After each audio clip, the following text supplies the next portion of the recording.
Welcome to the Reddit Chronicles. Today we will be reading from Am I the Jerk? Our first post is by Commercial Ticket. Am I the jerk for not giving my husband food if it was made with a blender that he was mad about me buying? I bought myself a nice blender. I work part-time at home and also watch the young kids that are too young for preschool. Due to me staying home, I cook a lot, which I enjoy, so it's not a big deal. Now the issue is that he was pissed how much the blender was. It was $125.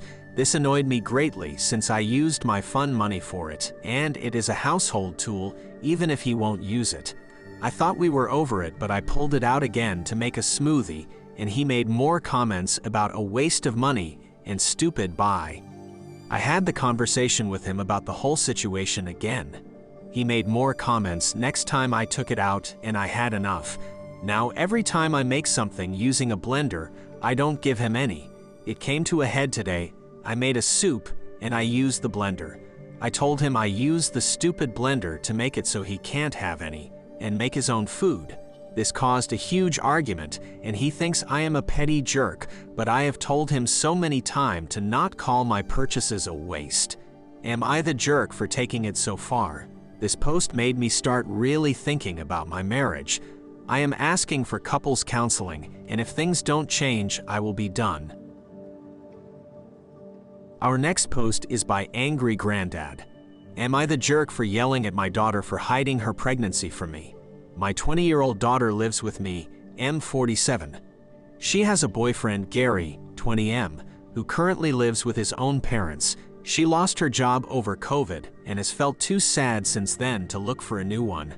I'm not sure if Gary has ever worked, but he doesn't now. Mostly he just sits around my house playing Xbox and eating my food.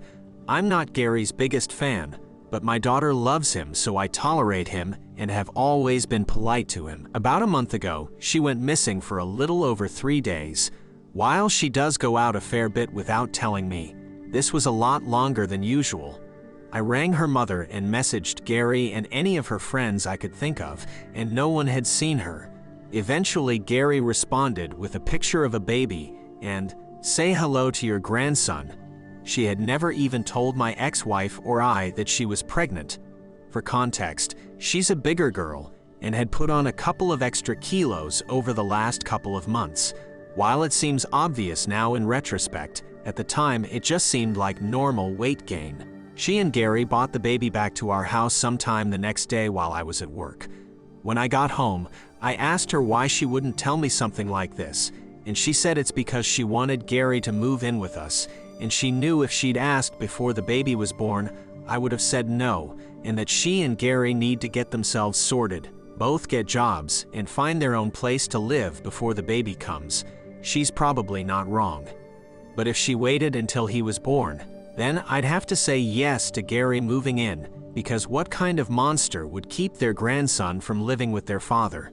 I was so mad at her reason for hiding it that I yelled at her, saying that it was an incredibly manipulative thing for her to do, and I was too angry at the moment to give her an answer about Gary. I told her I needed time to process and think, and asked her not to talk to me for a little while. She rang her mother in tears. My ex then rang me to ask how I could be so cold and tell me that I was ruining what should be an exciting and magical time for her, my daughter, Gary, and myself. She said I'd look back on this in years and feel terrible that I spent the first days of my firstborn grandchild's life making everyone upset by being angry at my daughter and her boyfriend and stalling their plans to live together with the baby. I feel like I'm justified in being angry about them intentionally trying to manipulate me. But everyone around me seems to think I don't have a valid reason for being bothered in the first place, and that I need to get over it, move on, and let them live together. Am I the jerk? Down in the comments, Eins2 writes, "Wow, just wow. It's not often people admit their manipulation right to your face like that. Wait until you find out they were trying for the baby and it wasn't an accident, because I'd bet money that's coming. Can they move in with mom? Sounds like she's just itching to have them, or move into Gary's parents' house, not the jerk.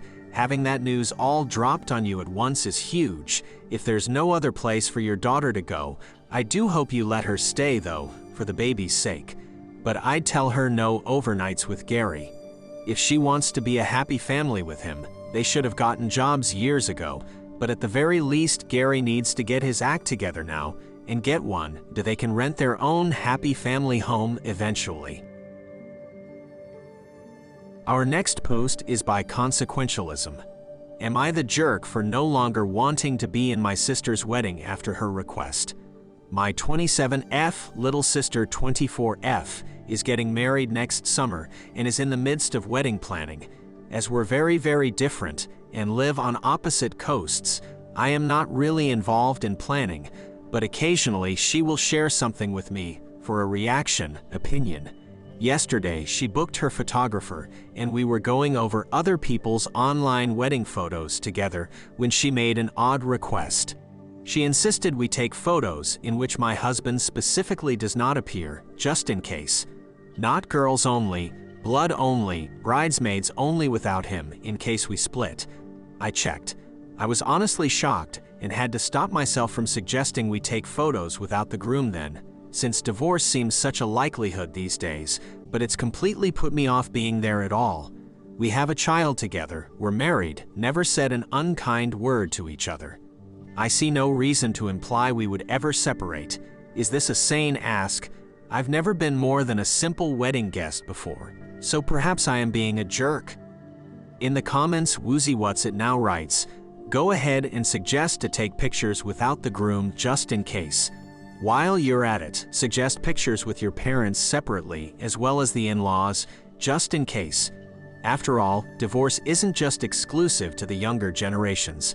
There have been plenty of parents splitting up after the kids are grown. Update. Thank you all for responding. I've decided to attend and will see what her intentions are on the spot and if she's specifically singling out my partner. That way, if she is, I can call her out in front of everyone. If she's not, just have a wonderful time. Our next post is by Norse Witch. Am I the jerk for bailing on my best friend when she scheduled her surgery on my birthday and wouldn't reschedule after I asked her to? So me, 38F, and my BFF, 39F, have been friends for 26 years. We have had similar medical issues throughout our lives, and I suggested a surgical procedure I had done, and her doctor agreed that it would benefit her too. So she gets scheduled and told me it was scheduled for my birthday. I was shocked but kept my cool, and I politely asked her to reschedule for another day. This was told to me on July 17, 2023. My birthday is October 16th. There was more than enough time to make arrangements for another day. She said she needs me to take care of her after surgery, but I have annual birthday plans with my family who are coming into town specifically for my birthday. I personally think it's rude, and I find it selfish.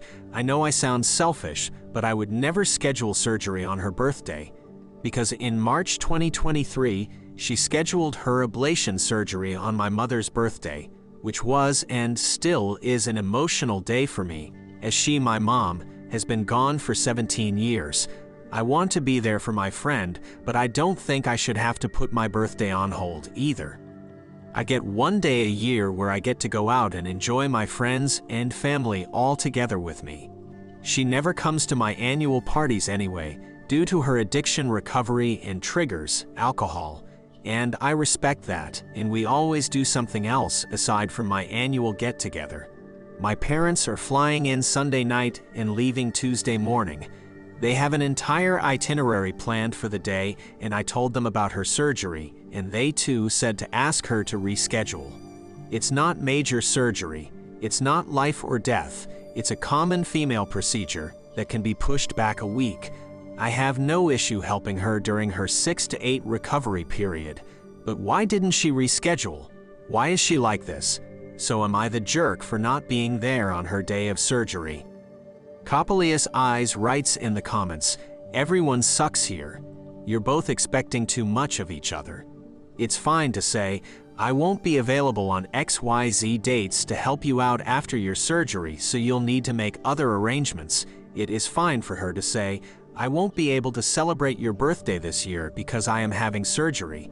It is not okay to say, "You need to reschedule your surgery so I can celebrate my birthday," and it is not okay to say, "You need to cancel your birthday plans so you can look after me after my surgery." You both have important plans that clash with each other. The way to handle this like adults is to set your boundaries about what you can do and make arrangements to work around the other's availability.